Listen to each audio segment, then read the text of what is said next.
Vamos ler juntos Romanos capítulo 12, versículo 2. Vamos lá? E não vos conformeis com este século, mas transformai-vos pela renovação da vossa mente, para que experimenteis qual seja a boa e agradável e perfeita vontade de Deus. Esse texto, amém, esse texto, ele trata de como nós devemos viver na prática o Evangelho. Você lembra, você que estava acompanhando na quarta-feira, que nós temos estudado a Epístola aos Romanos. Observe como é importante você participar de todas as exposições possíveis, porque uma sempre está ligada à outra. Estamos falando da mesma Escritura, a mesma visão de mundo, o mesmo Evangelho.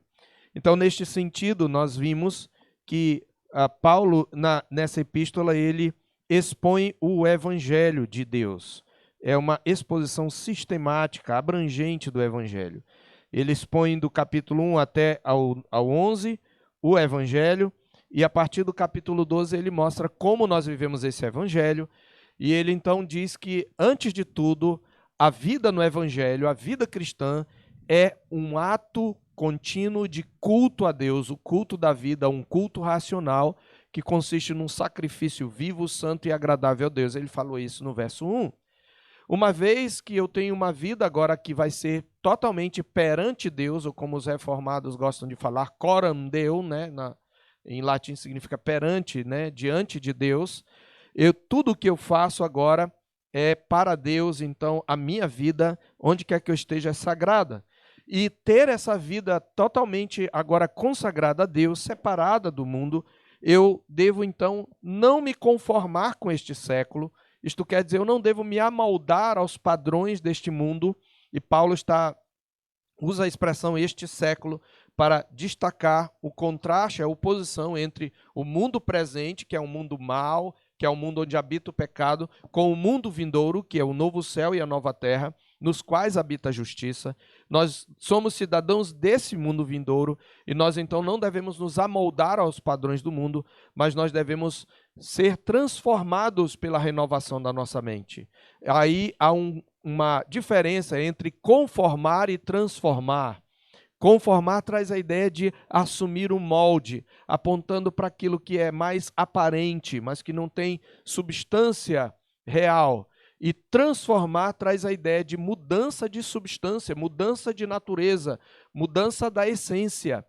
Veja que é um mandamento, embora que transformai-vos aí, no português está na voz reflexiva, mas na língua grega está na voz passiva. É sede transformados pela renovação da vossa mente, o que quer dizer que a vida cristã é uma vida de contínua rendição para que Deus nos transforme.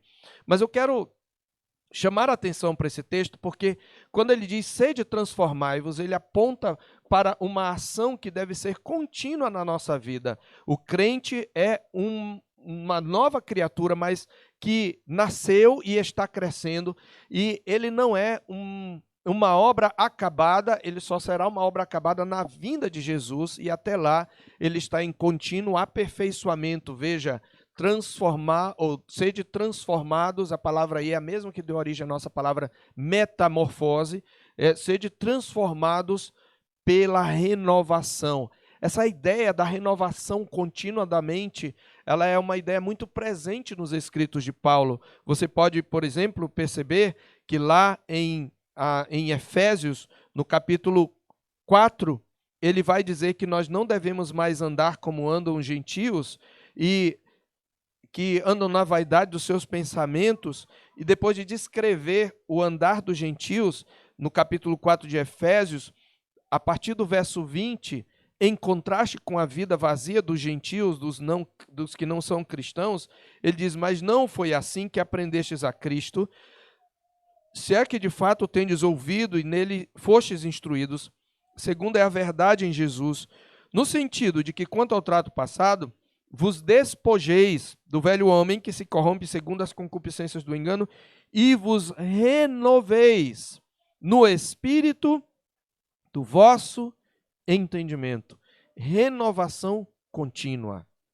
Então, queridos, o que isto implica para a nossa vida que o tempo todo nós devemos examinar as Escrituras, nos submeter à palavra de Deus e sempre avaliar a nossa vida, os nossos conceitos e valores à luz da palavra de Deus.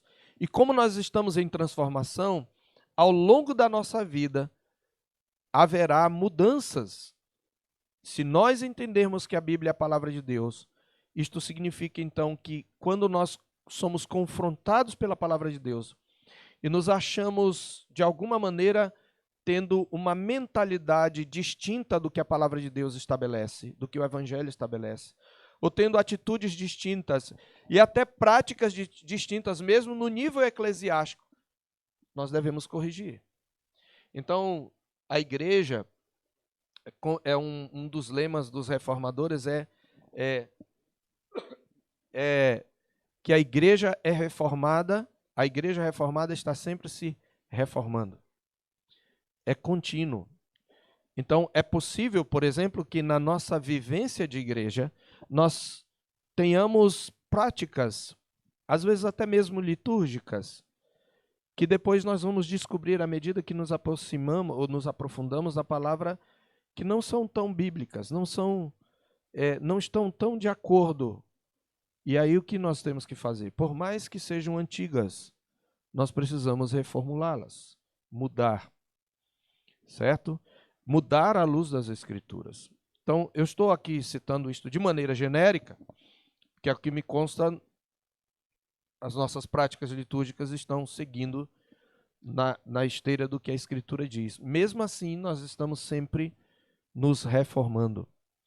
E é nessa perspectiva que eu quero trazer esse estudo nessa manhã, dentro desse tema, edificando uma comunidade de discípulos, esse segundo estudo, e exatamente o tema desse segundo estudo é mudando a mentalidade.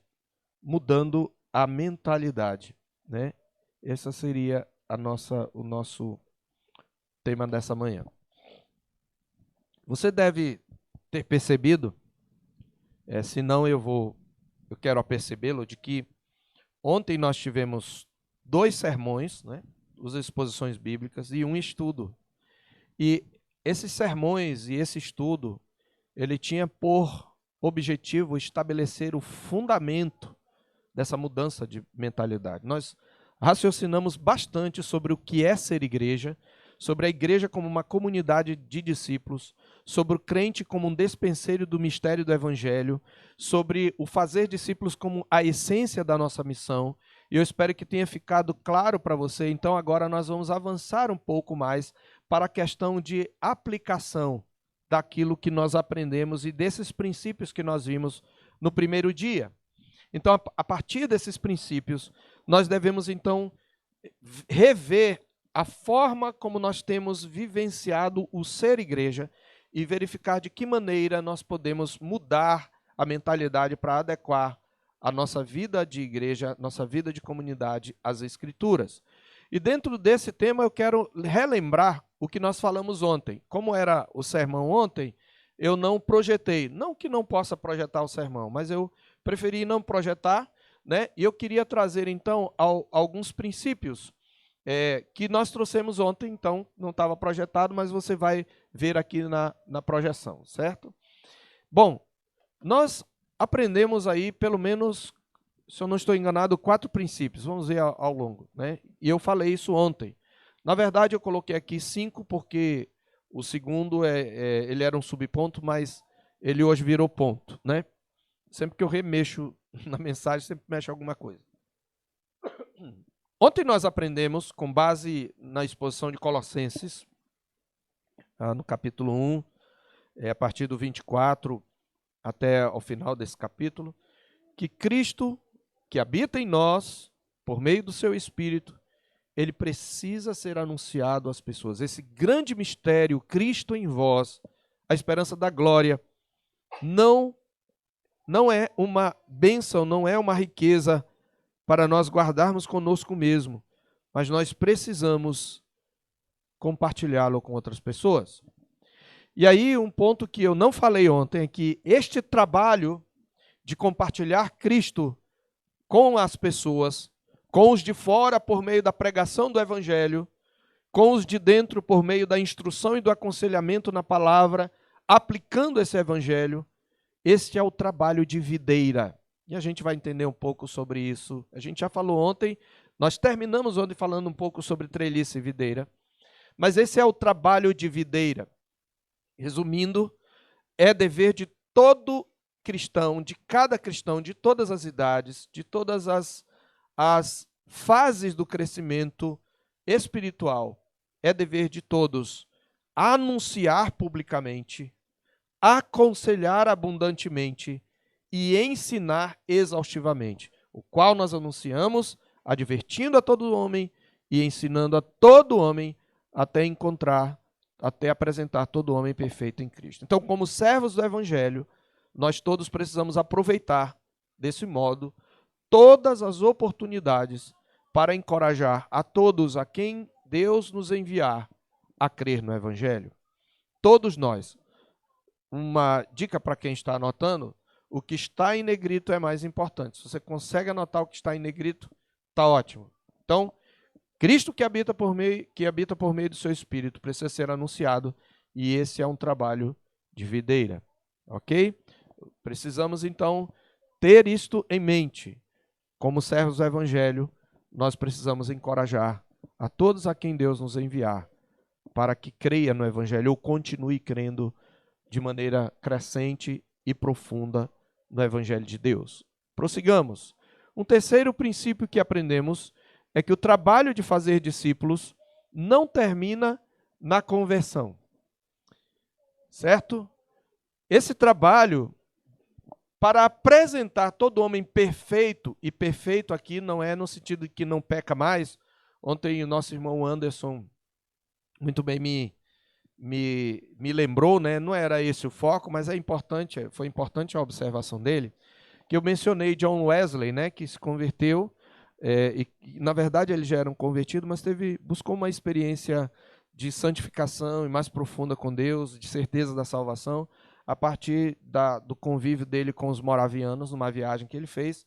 E o Anderson destacou com razão que John Wesley, com o tempo, ele começou a ensinar uma doutrina que não é bíblica, né? Que é o perfeccionismo. Então, dentro do processo de santificação, ele chegou a crer e pregar que o crente pode chegar a um estado de impecabilidade.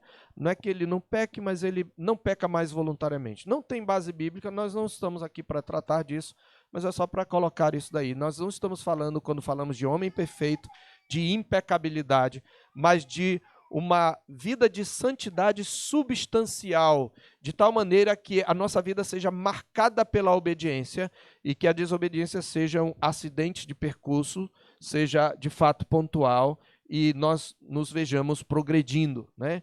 Então, por isso que o trabalho não termina na conversão, é uma obra para toda a vida, que tem como alvo todas as pessoas que pela graça de Deus pudermos alcançar e que requer toda a nossa diligência. Para isso eu me afadigo, envolve trabalho árduo, certo? Envolve intensa luta, sempre na dependência do poder de Deus. É Deus quem dá o crescimento. É Deus quem converte. Então, algumas vezes você vai fracassar. Você vai fazer todo o esforço e você vai ver alguém, de repente, se perder.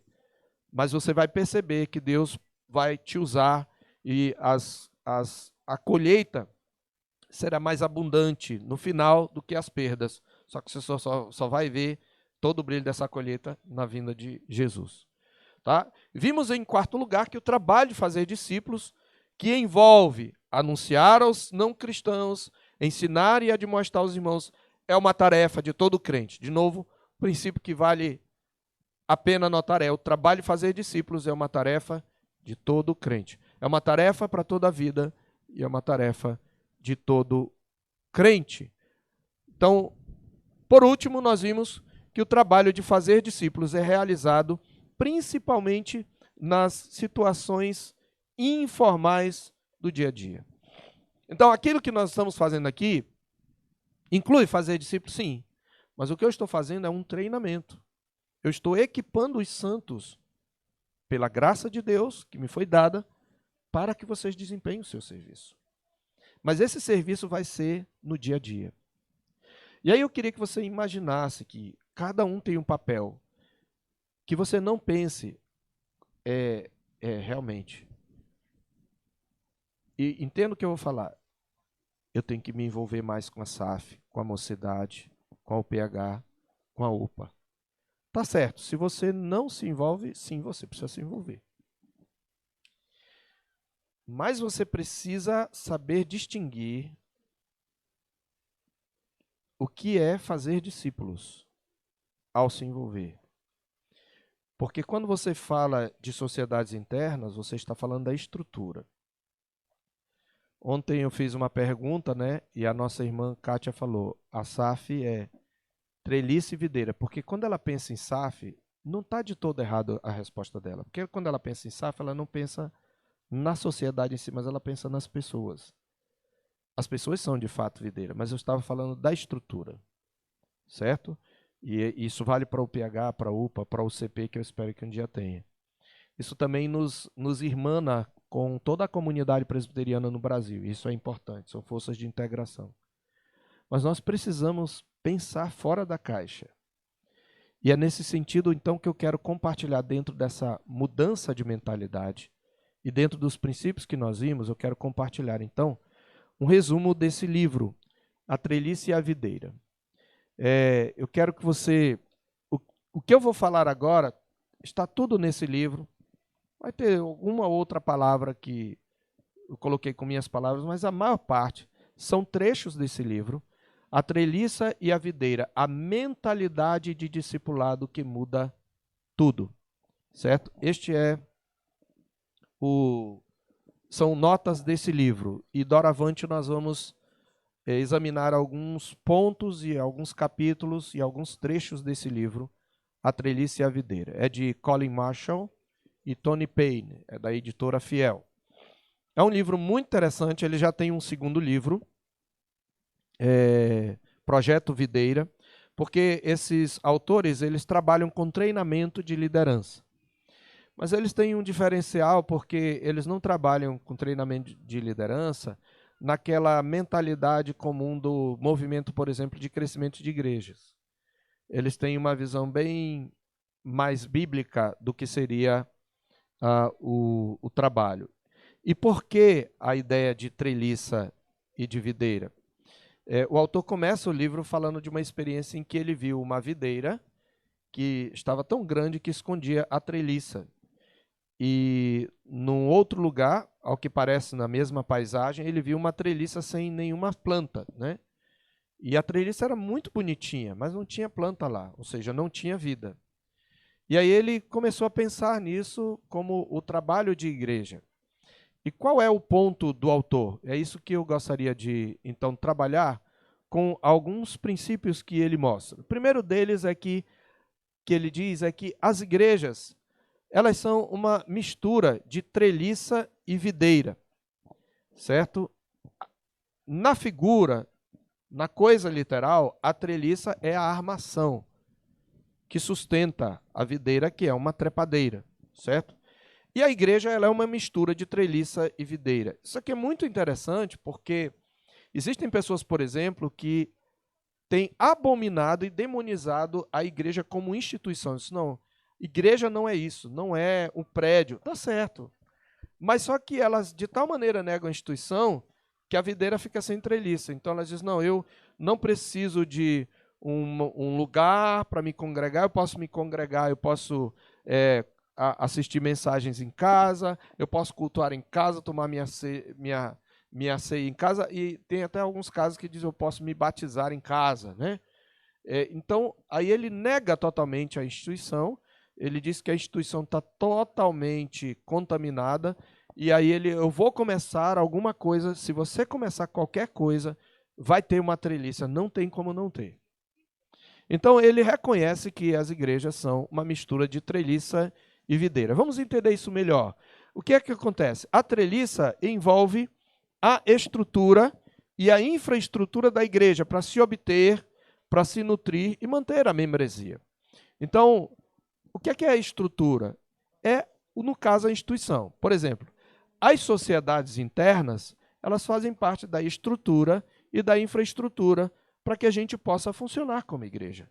Os departamentos da igreja, como o departamento infantil, o departamento da escola dominical, né, eles são treliça, eles são uma estrutura e uma infraestrutura. Nós temos uma tesouraria, temos um conselho fiscal, né, as sociedades têm atas, e agora você vê que, graças a Deus, houve um enxugamento, né, não tem mais ata, mas uma espécie de relatório de reunião, né, memória de reunião.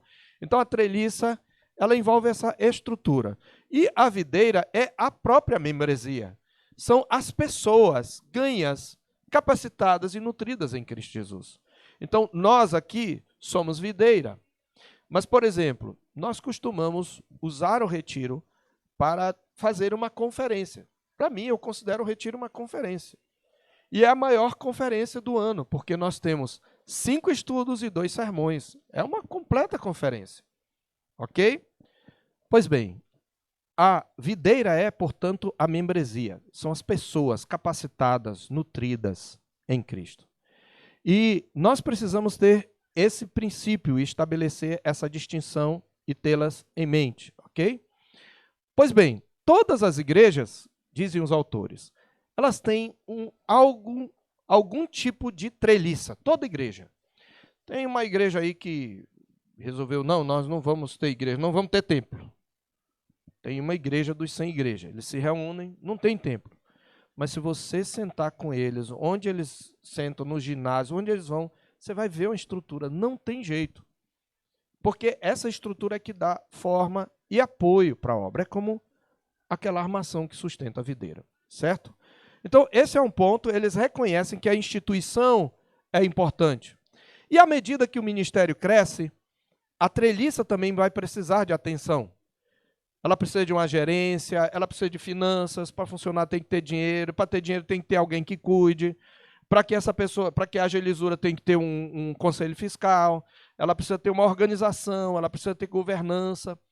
Todas essas coisas se tornam mais e mais importantes à medida que a videira cresce. Então, é importante a treliça. Então, é importante a SAF, tá? É importante a UPH, a UPA, no nosso contexto, certo? Pode ser que um dia não se torne mais, pode ser, né? As igrejas antigas não tinham isso, tinham outro tipo de estrutura. Mas o ponto é que à medida que a igreja cresce, essas coisas vão ficando mais complexas, certo? E nesse sentido, é óbvio que bons obreiros de treliça, ou seja, bons obreiros que trabalhem nessa estrutura, são inestimáveis e todos os ministérios que crescem precisam deles. Então, você tem uma junta diaconal, na verdade, esse é um aspecto da treliça que é bíblico, tem que ter diácono, porque é bíblico, presbítero, governo, a igreja tem que ter. Esse é um ponto inegociável, não deve mudar. Mas você tem aqui uma comissão do retiro, você tem irmãs que trabalham na cozinha. O trabalho de cozinha é um trabalho de treliça, certo? Mas pode se tornar um trabalho de videira? Pode. A irmãzinha mais experiente, ou o irmão mais experiente que está também auxiliando na cozinha, pode aproveitar para conversar com um novo convertido que está lá na escala, conversar sobre a vida dele, e de repente parar para orar porque ele compartilhou, entendeu? Mas o trabalho de cozinhar, de lavar, por que a gente coloca todo mundo? Para não ficar concentrado só em alguns. Então, é inestimável ter pessoas trabalhando na estrutura, na treliça.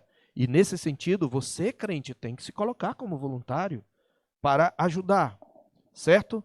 Bom, até este ponto tudo isso é importante e nós reconhecemos a importância de tudo isso. Porém, o mais importante é isto, que eles dizem: pregar o evangelho de Jesus Cristo no poder do Espírito Santo, ver pessoas convertidas, mudadas e crescendo para a maturidade nesse evangelho. Essa é a obra de plantar, regar, fertilizar e cuidar de videira. Então, enquanto nós temos o trabalho da estrutura, nós temos a pregação do evangelho, é o acompanhamento daqueles que se convertem, mudando e crescendo para a maturidade. Você, quando prega o evangelho, você está plantando a semente. Quando a pessoa se converte, você começa a regar essa planta, fertilizá-la com a palavra. Esse é o trabalho de cuidar da videira. E este é o trabalho de todos. Todos têm que fazer esse trabalho. O máximo de pessoas possível é necessário na treliça.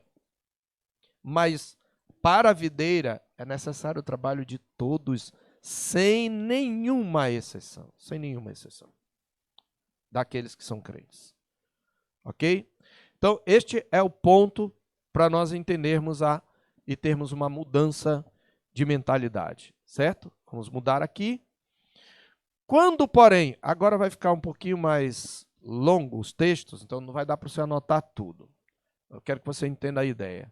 Quando, porém, o trabalho de treliça predomina, e isto acontece com frequência, sobre o trabalho de videira, o que frequentemente acontece, especialmente em igrejas maiores, multiplicam-se as estruturas. As comissões, os programas, as atividades, levantamento de fundos, tudo isso se multiplica. E manter essas estruturas funcionando consome o tempo dos membros mais envolvidos, mais ativos.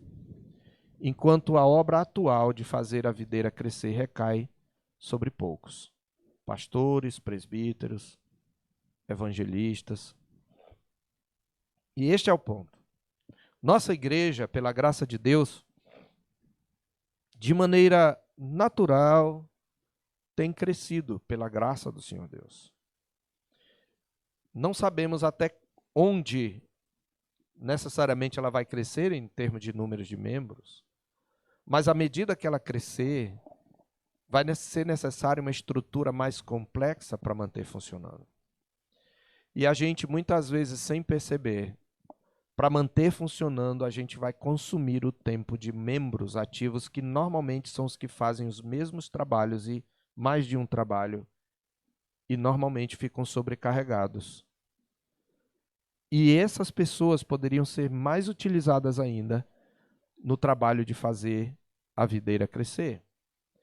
E eles ficam cansados.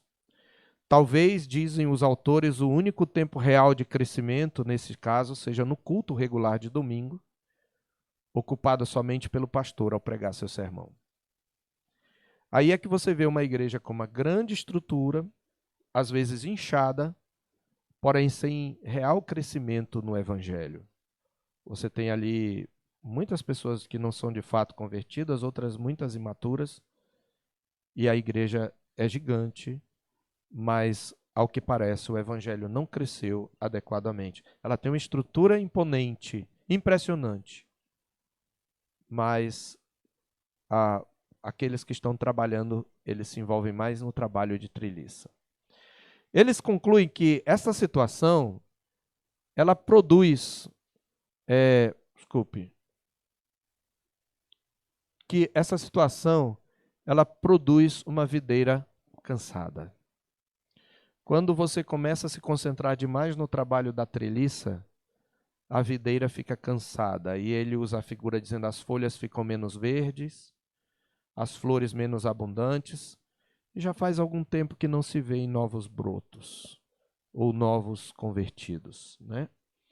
Ele continua dizendo que o pastor continua trabalhando intensamente, muitas vezes sentindo-se sobrecarregado, algumas vezes pouco apreciado e desencorajado pelo fato de que sua obra fiel a cada domingo parece não produzir muito fruto. Tem muita gente para ele cuidar. De fato, ele sente muitas vezes que gostaria de fazer mais para ajudar e incentivar outros a se envolverem na obra de videira, a obra de regar, plantar e ajudar pessoas a crescerem em Cristo. Mas a verdade triste que recai sobre ele a organização da maior parte também da obra de treliça. Ele tem que se reunir com o conselho para reuniões administrativas, tratar de rol de membros, propriedades e questões de prédios. Ele tem que gerenciar comissões, finanças, pensar no orçamento, supervisionar o escritório da igreja, planejar e administrar eventos. Não há tempo suficiente quando a treliça é a preocupação principal. É interessante que eu estava lendo esse livro aí para os membros do conselho, eu estava pensando no conselho, né? Às vezes a gente tem tanta reunião administrativa e nós estamos tentando já há um tempo mudar isso. Pela graça de Deus, devagarinho temos mudado. Nós começamos no ano passado e eu espero que este ano a gente realmente possa engrenar uma reunião quinzenal apenas para oração, estudo bíblico e intercessão por toda a igreja. Os presbíteros ali, naquele gabinete, dobram os joelhos e oram por cada família, por cada situação, inclusive pelos que estão em luta contra o pecado, pelos disciplinados e até por excluídos, nós oramos. E nós distribuímos entre os membros da igreja um número X de famílias para cada presbítero, e incluindo eu, presbítero docente, para nós visitarmos. A gente já começou no ano passado, alguns de vocês já receberam. A visita a gente começou um pouco tarde, mas este ano o nosso alvo é visitar pelo menos cada família, receber 2 visitas no ano, uma por semestre, de um dos presbíteros. Eu não consigo visitar todo mundo. Eu não consigo aconselhar todo mundo. Então, os presbíteros a gente vai fazer um rodízio, né? À medida que vai passando o tempo, a gente vai fazer um rodízio. Mas a função deles é pastorear, mas é importante que os crentes também façam isso. E ao longo desses estudos eu vou mostrar para vocês que a gente já faz isso, só que a gente não faz de maneira sistemática, organizada e consciente. Eu vou mostrar exemplos na nossa própria igreja em que isso acontece, porque isso é a essência da videira. Então, mesmo quando a gente faz errado, faz mal, isso acontece. Só que quando a gente faz mal, a gente não é tão eficiente. E quando a igreja cresce, isso não vai ser suficiente, porque são poucos os que fazem, certo? Então, a videira cansada é o que nós não queremos para a terceira igreja presbiteriana. Se ela crescer, que ela cresça uma videira viçosa, uma videira vigorosa, certo?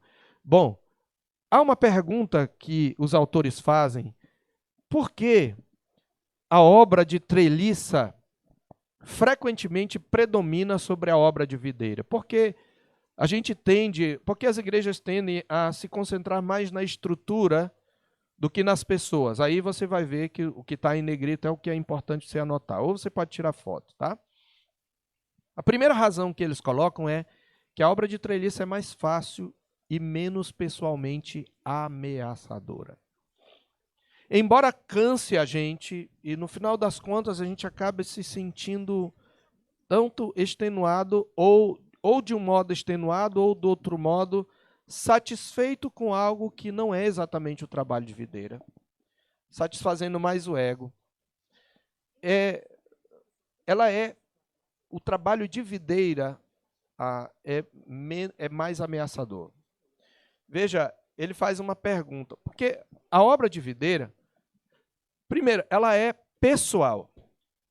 Ela exige que você se envolva pessoalmente, que você ore, que você se envolva e que você corra o risco de se decepcionar. Certo? Exige que nós dependamos mais de Deus. A obra de videira exige que nós abramos a boca para falar a palavra de Deus de alguma maneira para outras pessoas. E os autores dizem o seguinte, que por natureza, ou seja, por natureza pecaminosa, nós nos retraímos desse tipo de trabalho. E aí ele faz essa pergunta: o que você prefere fazer? Sair com um grupo de voluntários da igreja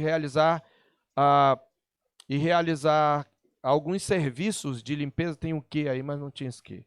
E realizar alguns serviços de limpeza. Vamos sair para a gente ajudar algumas pessoas, vamos limpar um lugar, vamos fazer uma obra social, certo? Ou compartilhar o evangelho com seu vizinho face a face. Preste bem atenção aqui, tá? Evite se distrair, preste atenção. O que você prefere? Fazer um trabalho social? A gente pode fazer obras de misericórdia, como eu prefiro chamar. Você vai lá, faz algum trabalho de limpeza, ou você, olho no olho, compartilhar com seu vizinho o evangelho? O que é mais fácil? Ter uma reunião para discutir o estado do carpete ou um encontro particular difícil no qual você tem de repreender um irmão pelo seu comportamento pecaminoso? O que é mais fácil? É o primeiro, né? É difícil você chegar lá. É mais fácil você falar para o seu grupo de afinidade, né? Ah, mano, eu fiquei. Olha, teve uma atitude. Geralmente, quando alguém me fala assim, eu pergunto: e o que você falou? Não, pastor, eu fiquei até sem jeito assim. Eu exponho o irmão, mas eu não falo nada para o irmão e não exorto, certo? Então, a obra de videira, a obra de treliça é mais fácil. Você não precisa se envolver pessoalmente. Não sofre ameaças. Do mesmo modo que a obra de videira. Uma segunda razão é que a obra de treliça também parece mais impressionante a primeiro momento. Certo? Por que ela parece? Porque ela é mais visível. Ela é mais estrutural. Nós podemos apontar alguma coisa tangível, uma comissão, um evento, um programa, um orçamento, uma infraestrutura. Ai, olha, ficou bonita aquela decoração, né? Do aniversário da mocidade, do DJP, ficou muito... os visitantes gostaram muito. Eles acharam muito organizado. É gostoso a gente ouvir isso, alimenta o ego, mas a gente não sabe o que aconteceu lá dentro do coração. E às vezes a gente se decepciona porque a gente não vê, muitas vezes, logo no início, o fruto. Então ele diz, nós podemos construir nossa treliça, e aqui ele está jogando com as palavras, né? Até que ela atinja os céus na esperança de fazermos um nome para nós mesmos. Lembra da Torre de Babel, né? Ele está usando aí o episódio da Torre de Babel. Mas ainda haverá pouco crescimento na videira. E sabe por que isso acontece? Porque nós temos uma visão institucional do ministério cristão. Nós vemos igreja como instituição. Então nós não podemos simplesmente condenar aqueles que se cansaram da igreja instituição e que se isolam. Isso não justifica o pecado deles, mas torna as igrejas corresponsáveis. Muitas lideranças corresponsáveis. Às vezes o ministério cresce e isso enche também o ego do pastor. Eu costumo dizer que, e eu oro para que Deus não me deixe chegar a esse ponto, de que nós pastores temos uma tendência a ter a síndrome de Nabucodonosor. O que é a síndrome de Nabucodonosor, né? Ele passeando pela Babilônia, lá no capítulo 4 de Daniel, diz, não é esta grande Babilônia que eu construí para a minha glória, pelo meu poder? É muito tentador, irmãos. Então, quando eu vejo um irmão, pastor, nossa igreja está crescendo, né? Está chegando gente. Muitas vezes dá vontade de perguntar. Eu pergunto algumas vezes, mas eu não pergunto todas as vezes para não ser chato. Se vocês acham que eu sou chato, eu retenho 50% dos confrontos e das perguntas que eu ia fazer para vocês. Algumas vezes, não, Senhor, deixa ele vai aprender. Mas eu pergunto, e o que você tem feito com esse pessoal que está chegando? Como você está ajudando? Este é o ponto. Entende? Então, eu não quero olhar para a terceira igreja e dizer, olha, nós temos tantos ministérios agora, tantos membros, e olha, nós estamos... Eu não quero isso. Eu quero poder deixar um legado e quando eu me for, a videira continuar e ter um outro expositor da palavra. E que ele seja mais comprometido do que eu. Que ele exponha com mais autoridade espiritual do que eu. Que ele seja um exímio expositor das Escrituras. Que a igreja saiba escolher. Porque isso é trabalho de videira. O trabalho de treliça é impressionante. E às vezes a gente até inveja. Poxa, a igreja tal, pastor, tem um banho. Nós não temos um banho. Né? Ai, não, banho-maria, não, é até legalzinho, mas é tão quente. Aí papai do céu vem, tome nublado e vento. Agora quem é que vai dizer que é quente? Depende do dia, irmão. Né? A grama do vizinho. A gente fica olhando a estrutura. a gente tende a olhar. A obra de treliça parece mais impressionante. Então, por isso, as igrejas muitas vezes têm a tendência. Ele continua dizendo ainda que é muito possível igrejas, organizações e até denominações interessedarem totalmente a manutenção de sua instituição. E aí ele conclui: a parábola da treliça e da videira não é apenas um quadro das lutas da minha própria igreja local, é também um quadro do progresso do evangelho em minha rua, bairro, cidade e mundo. Não é só terceira igreja. Na tua rua, no teu bairro, você deve fazer trabalho de videira, pregando o evangelho. Talvez sendo um instrumento de reconciliação de pessoas. Tem muita gente desigrejada que está decepcionada com a igreja. E você pode chamar essas pessoas, conversar com elas. Alguns de vocês são fruto disso. Vieram através de alguma pessoa que os trouxe.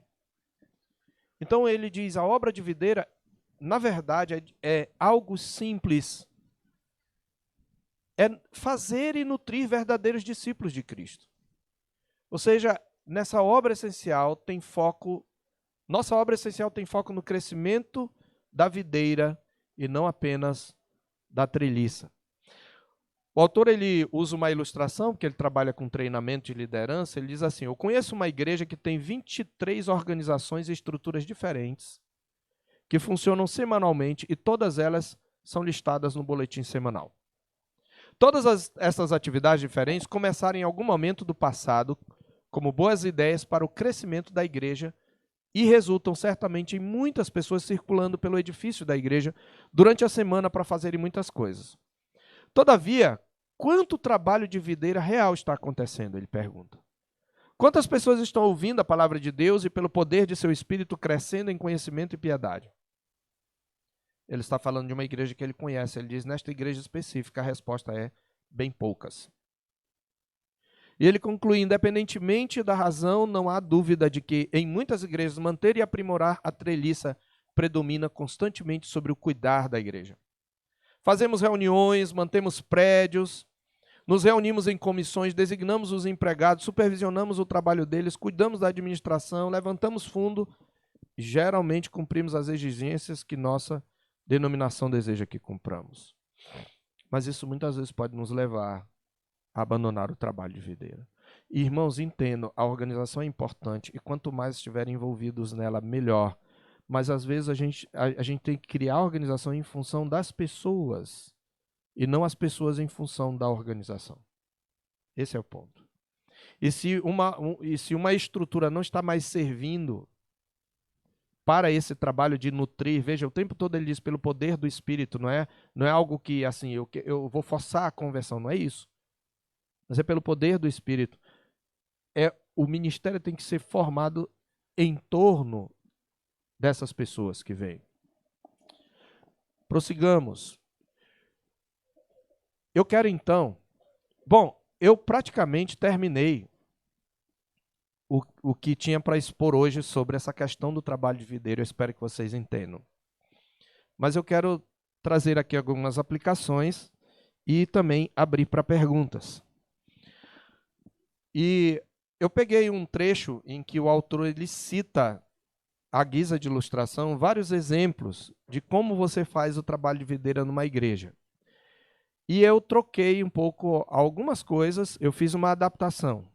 Eu vou projetar esses casos aí, e eu meio que brinquei um pouquinho, eu coloquei nome de pessoas da igreja, mas não se preocupe, porque os nomes de vocês não tem nada, a experiência que está tratada aqui, que está exposta aqui, não tem nada a ver com vocês vão ver. Mas pode ter um dia a ver.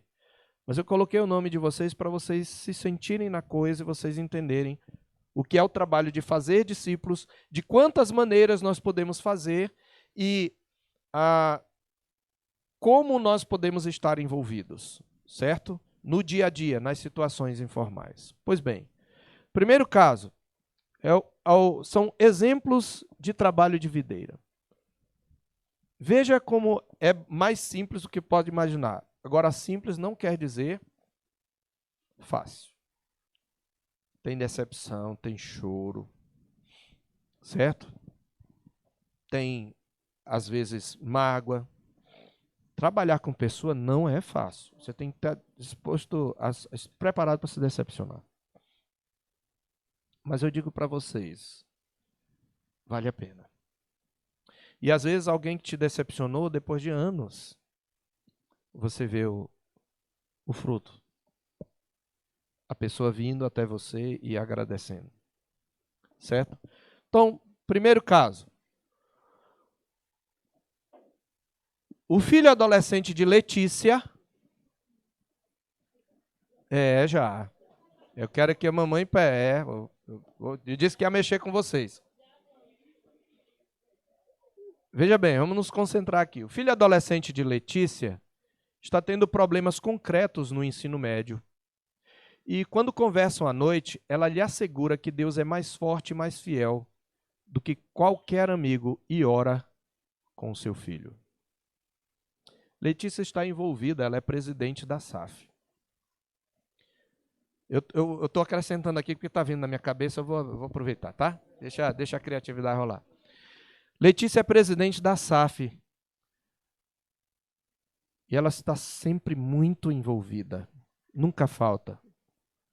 Mas esta semana, ela percebeu que o seu filho precisava dela e ela pediu uma dispensa da reunião da diretoria para ficar naquele momento com seu filho e encorajá-lo e orar com ele.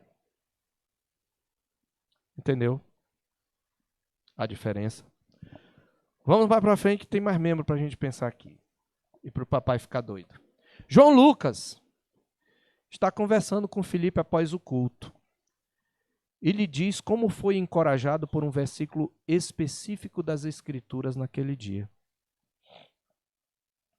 Veja, ele não está falando do videogame, nem do dorama, né? Mas ele disse, olha, cara, eu li um versículo e como Deus falou no meu coração, porque eu estava precisando, eu estava passando por essa situação, eu queria até ler para ti. Isso é fazer discípulos. Não é necessariamente que o Filipe é um discípulo do João Lucas, pode ser, a gente vai encontrar um caso aqui, mas talvez eles estejam caminhando na mesma linha, mas naquele momento compartilhar aquilo vai trazer edificação de um para o outro. Terceiro caso, o Emerson se encontra a cada 15 dias durante o café da manhã com seu colega Daniel, que é um novo cristão. Daniel acabou de chegar na igreja. Então, a cada 15 dias eles marcaram para se encontrar. Eles usam um guia de estudos bíblicos para novos convertidos, a fim de considerarem as questões básicas a respeito de como viver a vida cristã.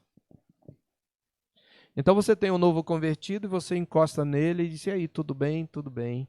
Como é que você está? A sua vida? Eu gostaria de me oferecer para estudar com você um texto.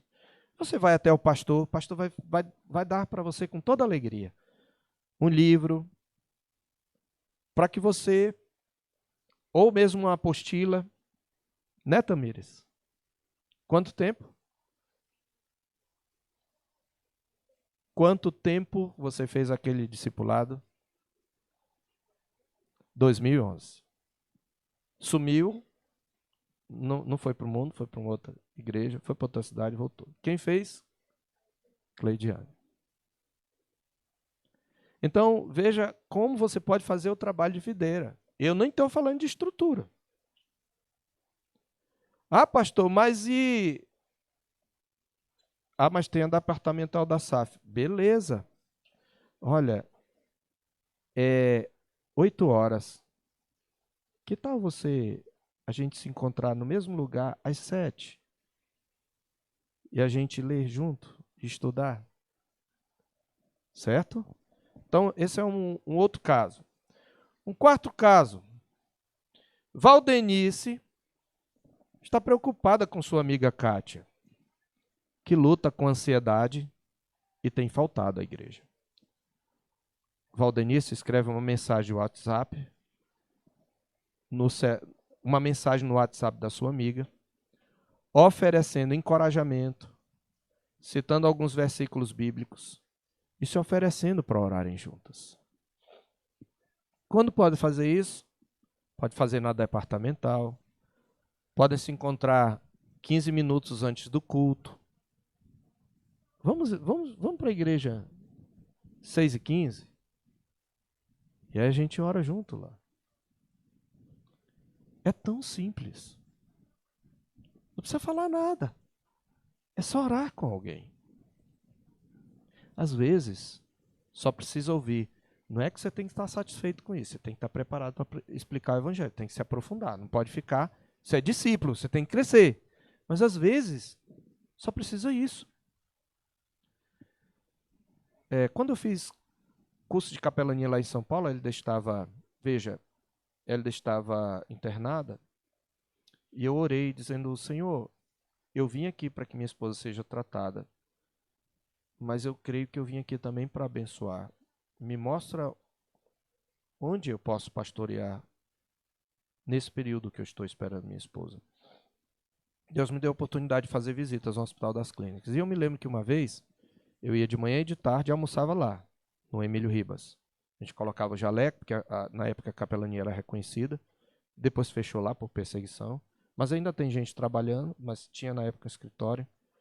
Eu aprendi com aqueles irmãos e irmãs. A nossa querida Helene Vação, que agora está até com câncer, infelizmente, né? Ela ajudou tantas pessoas, mas que o Senhor Deus a fortaleça. E ela me levou em todo canto. Irmãos, permita-me dizer isso com muita alegria. Para quem acha que nós não valorizamos as mulheres, eu fui discipulado por essa mulher. Porque ela me pegou e me levou em cada instituto. Em alguns deles me colocou para falar, inclusive o Instituto de Psiquiatria. E eu aprendi com ela.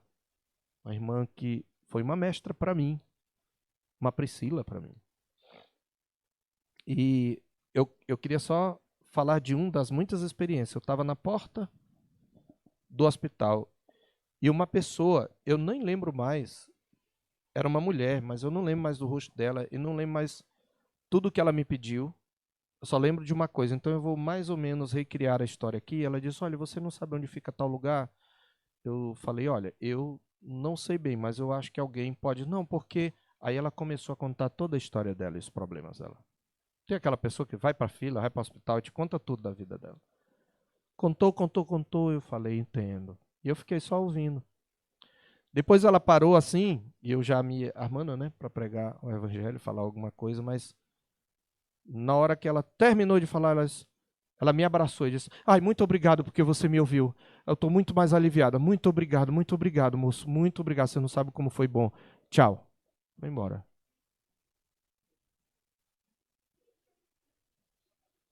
Foi só isso. Agora, não é que você vai ficar conformado só com isso. Mas isto também, porque às vezes você vai na sede de falar, e às vezes Deus só quer que você ouça, só quer que você jogue um pouco da semente, ou que você regue. Mas você não tem desculpa a dizer: eu não sei o que falar. Você sabe orar? Você sabe ler um trecho? Você sabe dizer: olha, eu não sei muito o que lhe dizer, mas tem um trecho da Escritura que quando eu estava numa situação semelhante, Deus falou ao meu coração. Eu posso ler para você? Este é o ponto. E a gente faz isso, só que a gente faz isso pouco, de maneira inconsciente e assistemática. A gente não ora: Deus me direciona para alguém, me ajuda a adotar alguém. A gente não faz isso. Mas a gente faz, porque a gente é a igreja. Vocês poderiam aqui mencionar várias pessoas que Deus colocou na vida de vocês. A gente só precisa se conscientizar do que a gente já faz e fazer isso de propósito. E parar de fazer a vida orbitar em torno de nós. Deixar de ser consumidores. Ah, não tô mais animado não, porque o pessoal na igreja está meio chato. A gente não pensa no que a gente vai fazer de útil. Mais alguns casos. Infelizmente, esse aí eu não separei. Mas vamos caso por caso. Vank frequenta um grupo de estudo bíblico toda semana na casa do Paulo, com 6 outras pessoas. Ele se assegura de haver lido e meditado a passagem antes de ir ao estudo bíblico e pede a Deus que o ajude a dizer coisas verdadeiras e encorajadoras para o grupo. Veja, aí já é outra situação, é um estudo bíblico. Tem um trabalhinho de treliça, vamos dizer que é da UPH, e o Van que foi chamado para dar o estudo, então ele ora. Isso é trabalho de videira. Veja, a treliça está lá, mas o trabalho de videira é o estudo que ele vai dar. E talvez seja a primeira vez. Posso contar, meu irmão? Posso falar? De agora de manhã que você falou comigo? Meu irmão, meus irmãos, que alegria no meu coração.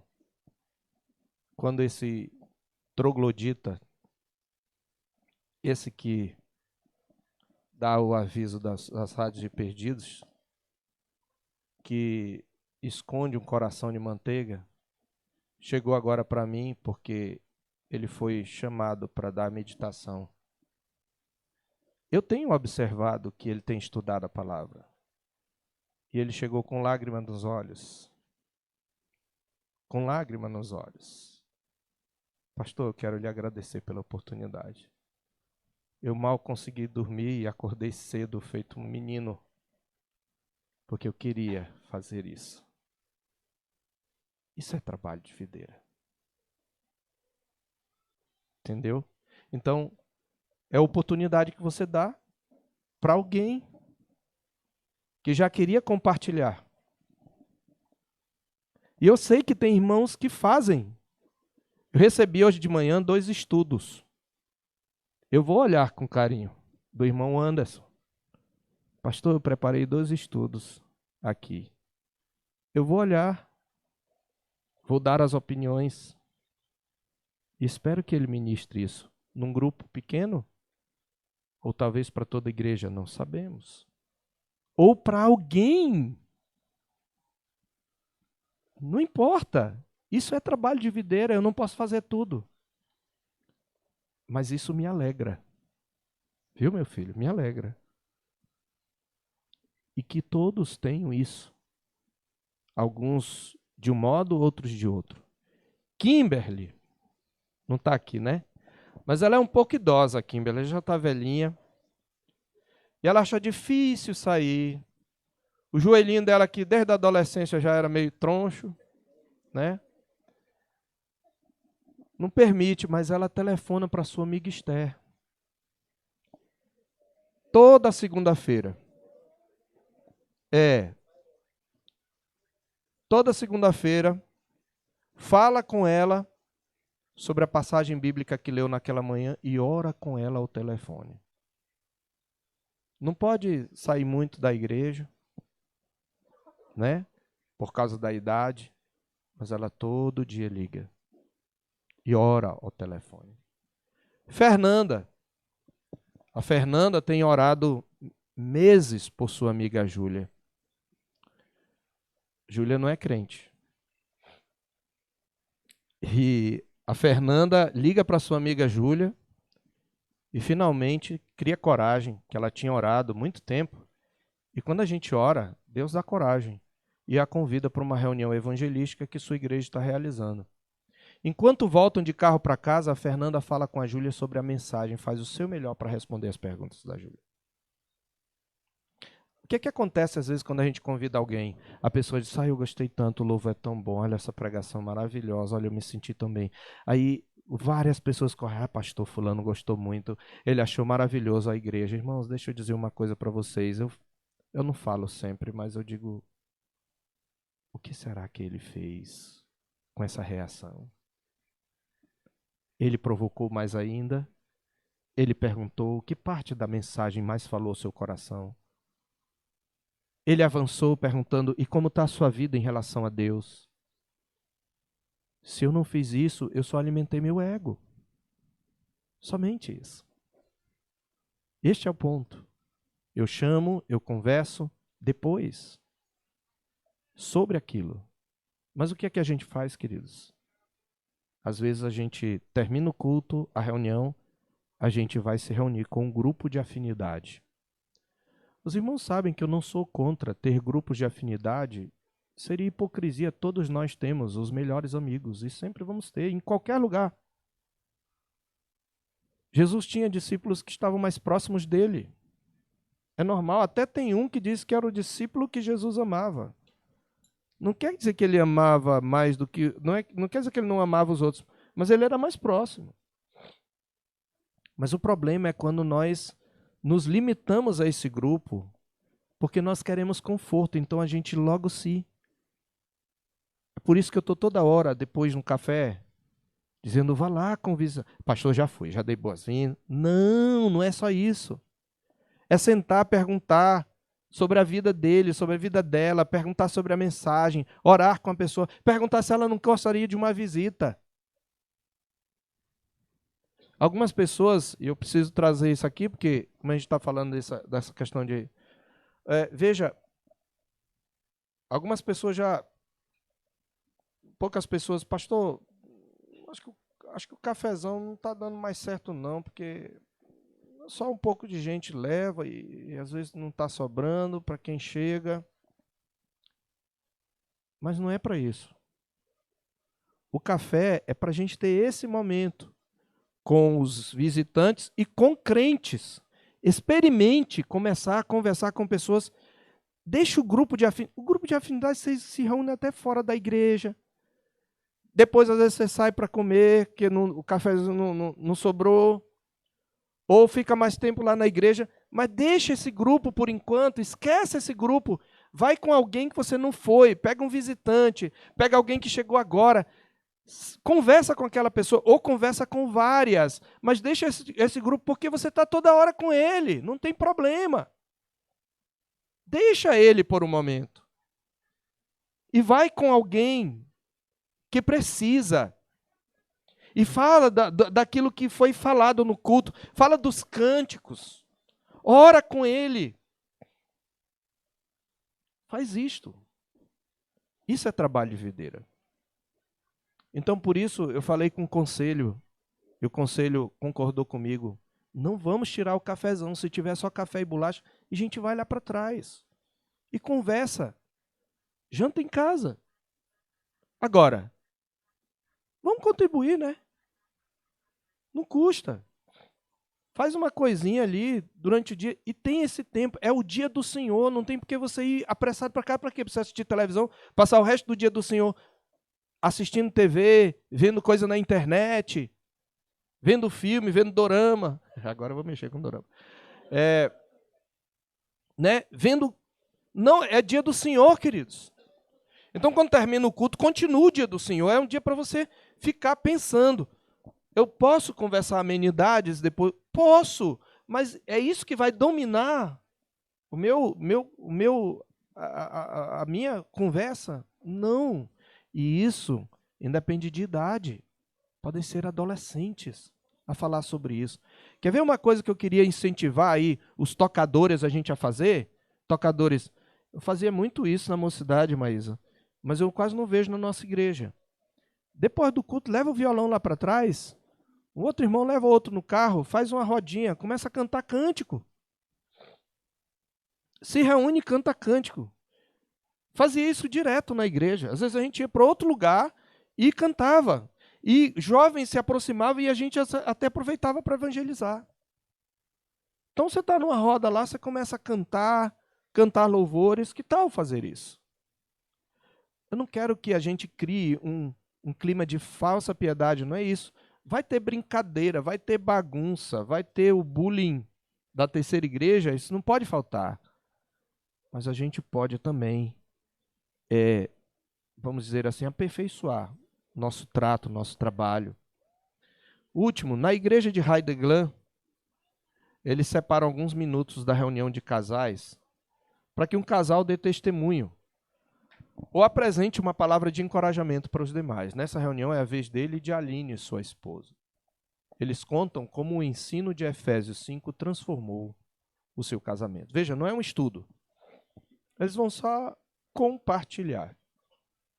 Vocês lembram que nós tínhamos o encontro de casais, né? E a gente quer voltar, se o Senhor Deus permitir, esse ano. Mas a gente não vai obrigar ninguém. E a gente vai simplesmente marcar, eu e minha esposa, e a gente vai para uma casa e a gente começa a conversar. Não foi bom o pastoreio? Quem participou pode dizer isso. Tem alguns aqui que participaram.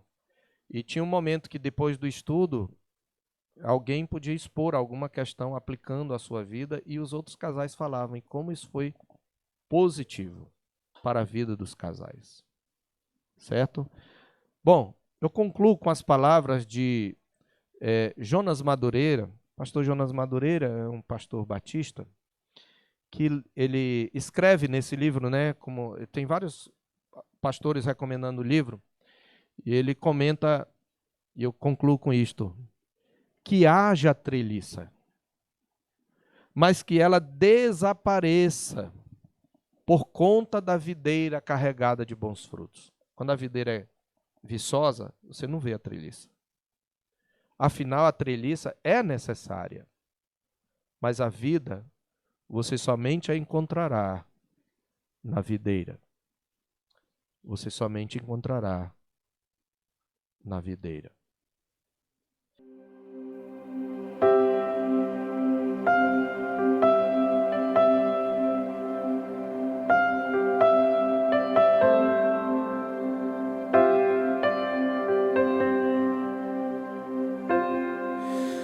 Tu és bem-vindo aqui.